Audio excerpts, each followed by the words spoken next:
चलिए आगे कोलंबिया के बारे में हम समझ लेते हैं। देखिए, वेनेजुएला के साथ ही बॉर्डर शेयर करता है Colombia. So this is Venezuela, this one is the Colombia. Colombia 5 countries के साथ बॉर्डर शेयर करता है, हम उन्हें देख लेते हैं।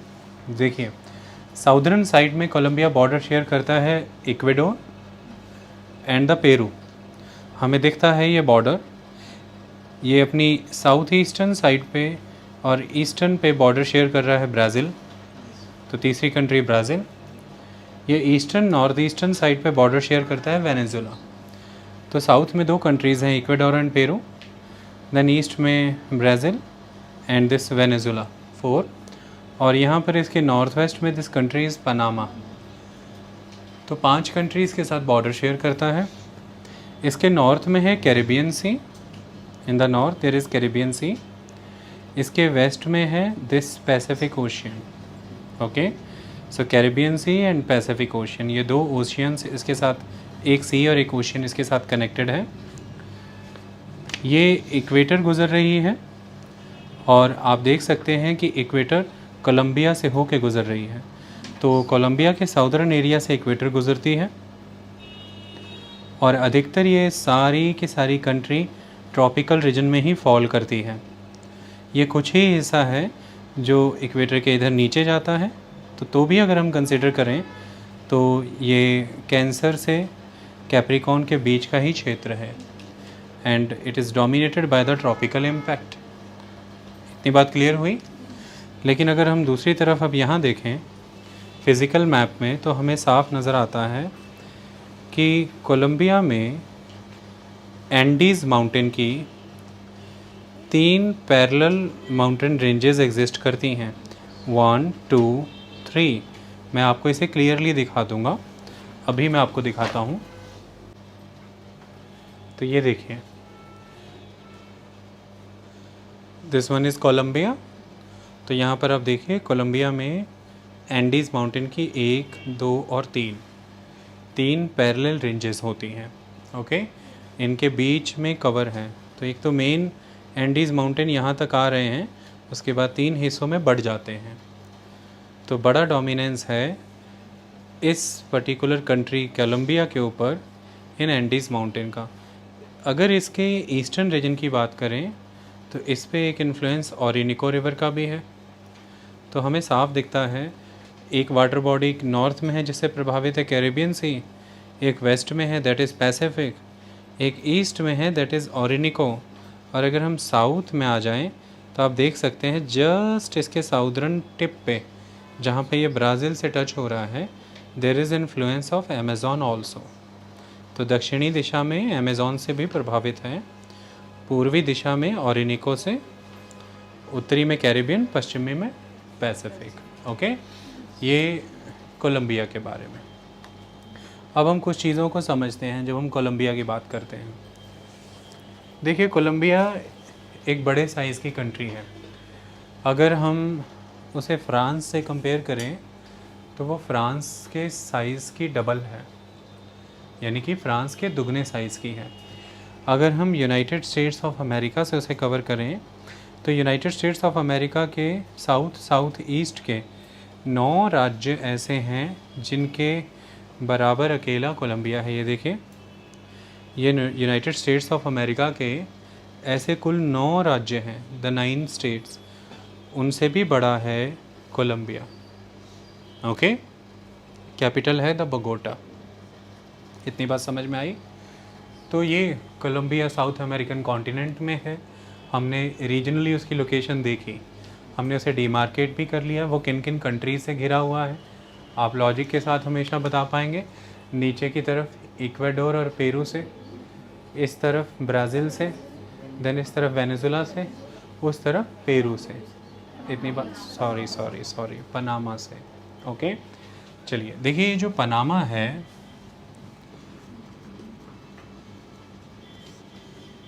ये कोलंबिया का हिस्सा हुआ करता था।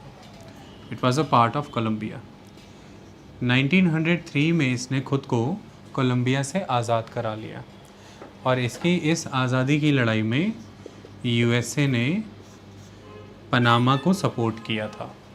तो यूएसए की सपोर्ट से पनामा ने खुद को कोलंबिया से अलग कर लिया। तो नेचुरली आप समझ सकते हैं कोलंबिया और यूएसए के रिलेशंस में कुछ कॉन्फ्लिक्ट तो रहेंगे, यानी कि यूएसए के कोलंबिया में कुछ इंटरेस्ट हैं। हम उन इंटरेस्ट के बारे में अभी समझेंगे। सबसे पहले हम आते हैं, थोड़ा सा ऐतिहासिक पृष्ठभूमि देखें कोलंबिया की। देखिए, हमने ये अच्छे से समझा है कि साउथ अमेरिकन कॉन्टिनेंट की वेस्टर्न साइड पे स्पेनिश इन्फ्लुएंस है, स्पेनिश लोगों का। तो कोलंबिया में भी स्पेनिश रूल हुआ करता था। क्लियर? तो इसकी वजह से यहाँ पर स्पेनिश बोलने वाले लोग आपको मिलते हैं।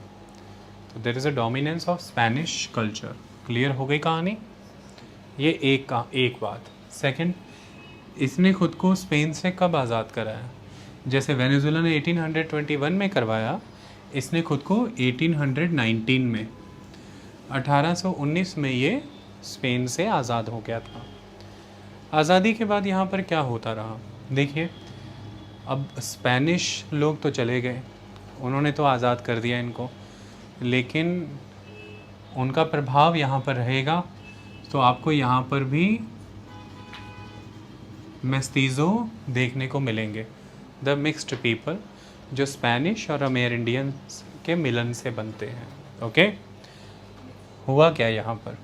जब यहाँ से स्पेनिश लोग चले गए, मतलब कि उनके कॉलोनियलिज्म से ये आज़ाद हो गए, यहाँ पर पावर को लेकर के कॉन्फ्लिक्ट स्टार्ट हुआ। एक लंबा कॉन्फ्लिक्ट, बहुत लंबा। किन के बीच में ये कॉन्फ्लिक्ट चला और इन्हें किस नाम से बुलाया जाता है? 1948 से पर्टिकुलरली ये कॉन्फ्लिक्ट का फेज़ इंटेंस हो गया और इसे ला वायोलेंशिया कह के पुकारा जाता है। It is the phase of La Violencia in Colombia. कौन इन्वॉल्व है पार्टीज़ इसमें? कौन कौन सी पार्टीज़ हैं? एक तरफ इसमें इन्वॉल्व हैं elitist section, the elite group, जो कि नंबर में बहुत कम है, यानी कि द कंजर्वेटिव्स। और दूसरी तरफ इसमें इन्वॉल्व हैं the poor people, the poor working और लेबरर क्लास, यानी कि द लिबरल्स। हमने अभी लेक्चर के पहले भाग में ये अच्छे से समझा है that concept of conservatives and liberals. Conservatives क्या चाहते हैं और लिबरल्स क्या चाहते हैं, मैं दोबारा नहीं एक्सप्लेन करूँगा, हमने वेनेजुएला में देख लिया। तो इनके बीच में एक लंबा फेज़ ऑफ कॉन्फ्लिक्ट चल रहा है। ओके, जो पुअर सेक्शन है वो इन एलिटिस्टों के द्वारा बनाई हुई सरकारें, गवर्नमेंट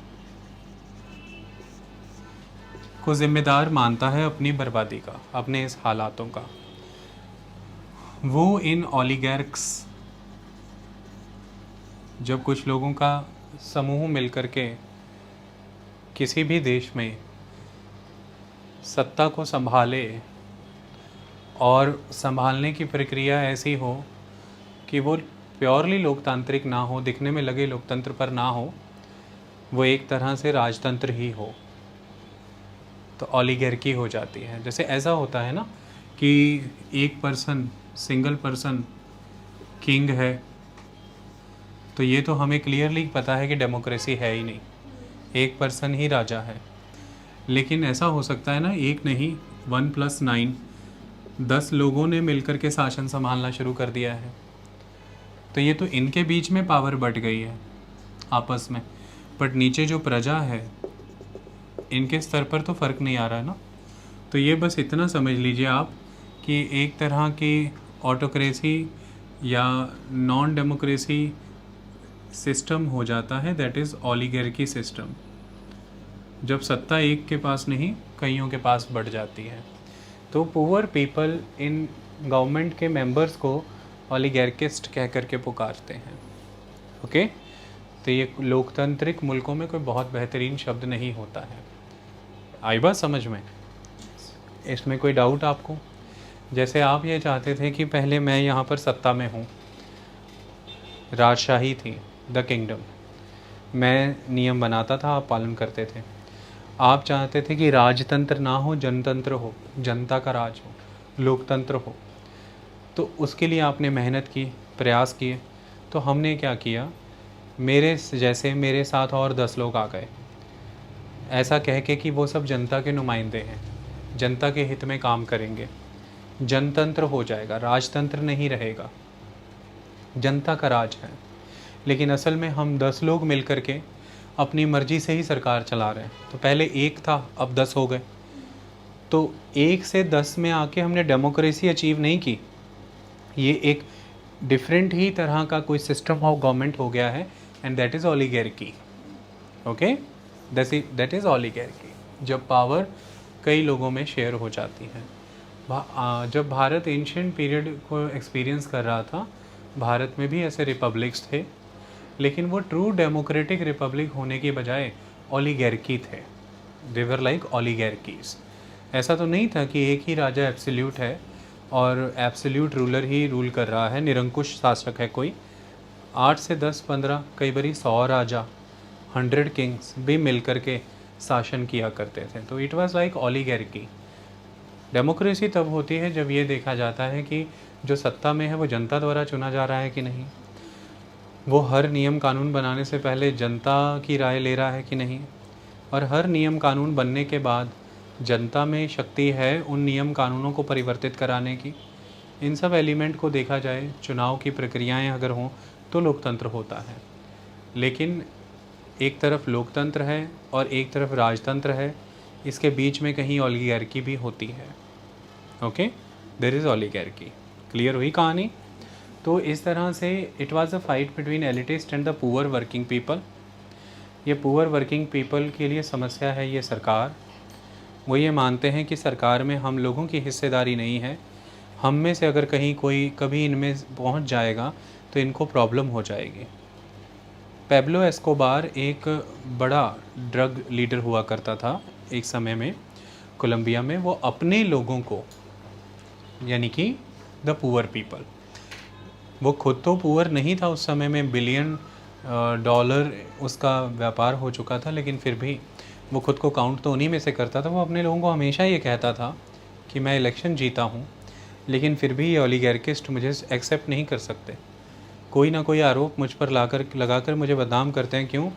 क्योंकि ये सरकार हमारे तबके में से कभी किसी को स्वीकार करेगी ही नहीं, इनको हमसे प्रॉब्लम है।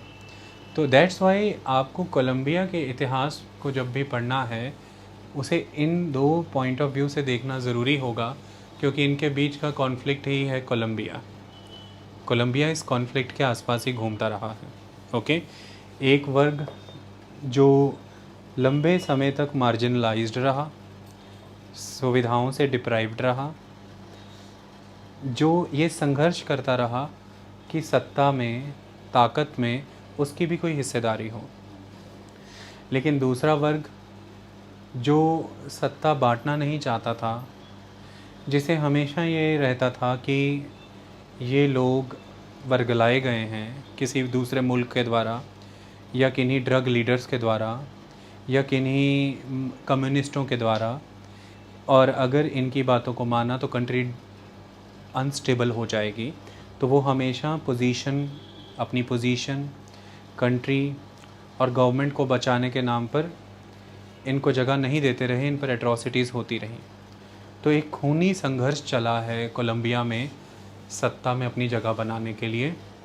आप सीधा कह सकते हैं between the government and the all other people. एक तरफ सरकार और बाकी तरफ बाकी सब लोग। बाकी सब लोग में अधिकतर यही लोग हैं। ओके, तो ला वायलेंशिया का दौर, एक लंबा दौर। तो कोलंबिया पॉलिटिकली स्टेबल नहीं रहा कभी।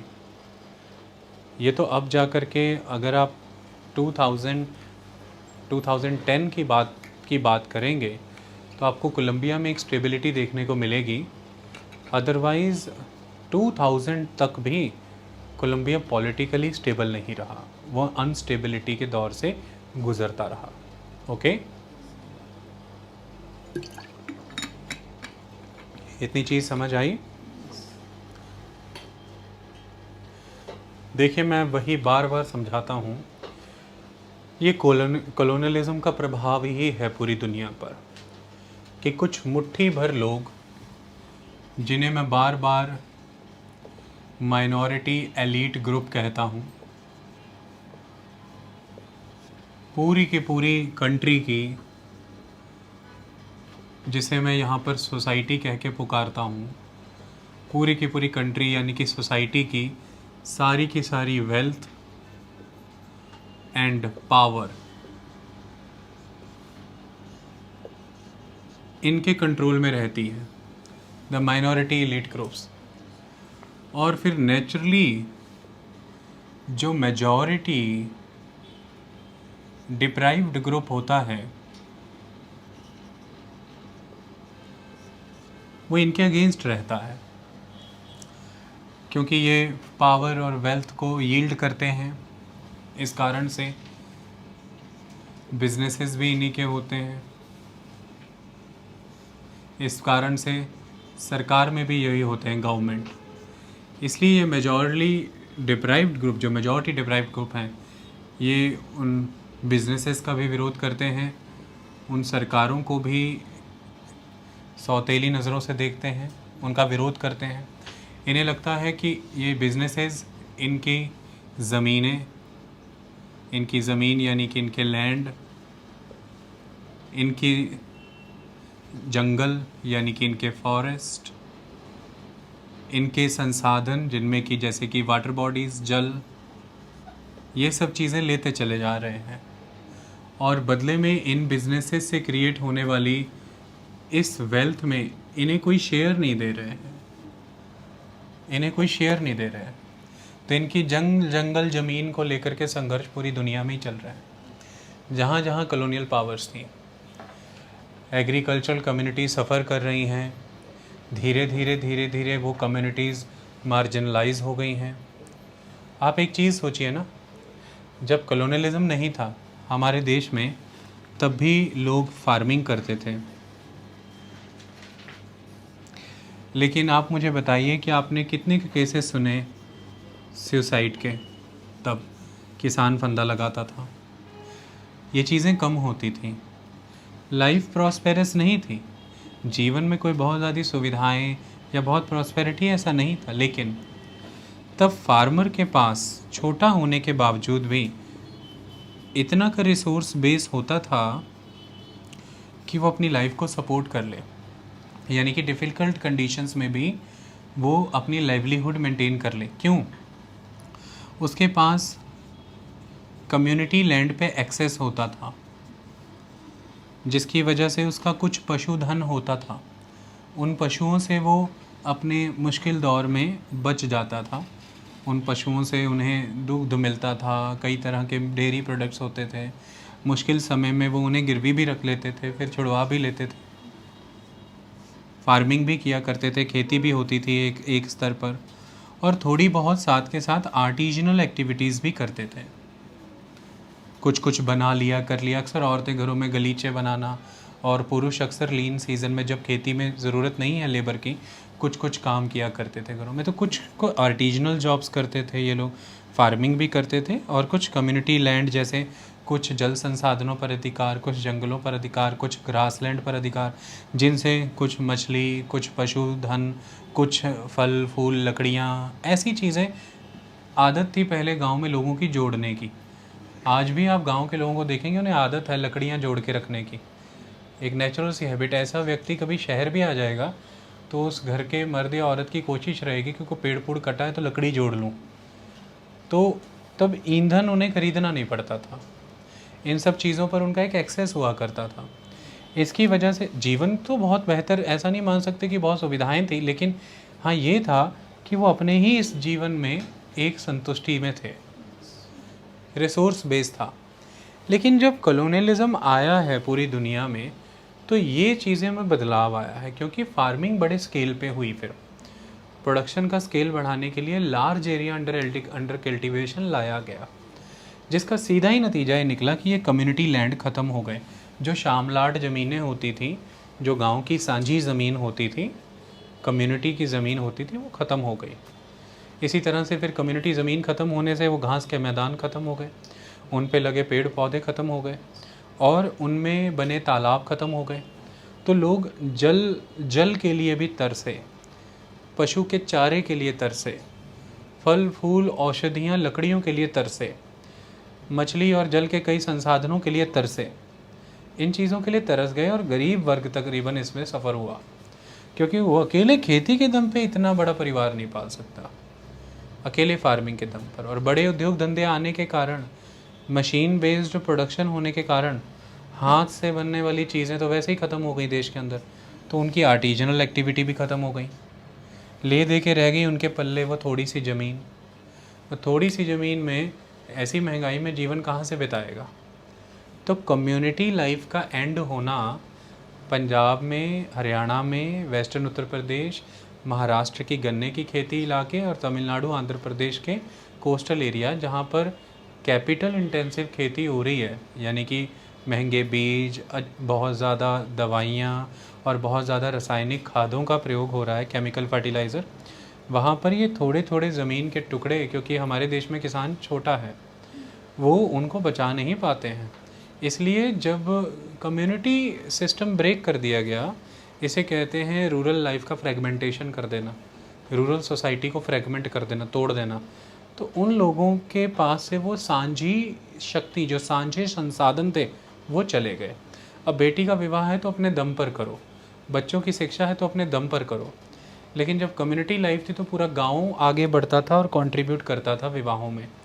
तो ऐसे ही फिल्में नहीं बनी, मंजे बिस्तरे ये वो, सभी किसी की जितनी हिम्मत है दूध डाल दिया बच्ची की शादी में, किसी ने जो चीज़ की खेती कर रहा है वो कंट्रीब्यूट कर दिया, किसी ने थोड़े बर्तन कंट्रीब्यूट कर दिए, सब अपना कम्युनिटी आगे आती थी। और अक्सर आप देखें हमारे देश में क्या बेटियों के विवाह नहीं किए जाते थे? कहाँ आपने सुना कि बेटी की शादी के कारण पिता जो है वो सुसाइड कर गया या बेटी की शादी के लिए नीलाम हो गया? ऐसा नहीं है, बेटियों की शादी होती है। कम्युनिटी जैसी भी रहे, वो जितना का उसका स्टैंडर्ड है, उस स्टैंडर्ड के मुताबिक शादियाँ हो जाती थी, जीवन ऐसे चलता था। तो जहाँ उसके कई फ़ायदे थे वहाँ कुछ नुकसान भी थे, बट ऐसा सिस्टम था। तो जब कॉलोनियलिज़म पूरी दुनिया में ही आया है, तो यहाँ भी वेनेजुला देख लें, कोलंबिया देख लें, यहाँ भी इन्फ्लुएंस है कि जो माइनॉरिटी एलीट ग्रुप है, मेजॉरली वेल्थ एंड पावर उसके पास है, समाज में जितनी भी वेल्थ है, जितनी भी पावर है, वो उसे यील्ड कर रहा है। तो ऐसे में वही बिजनेसेस में है, वही सरकारों में है। तो इनके ओपोनेंट जो खड़ा है, देश का अधिकतर वर्ग है, वो देश है सही मायने।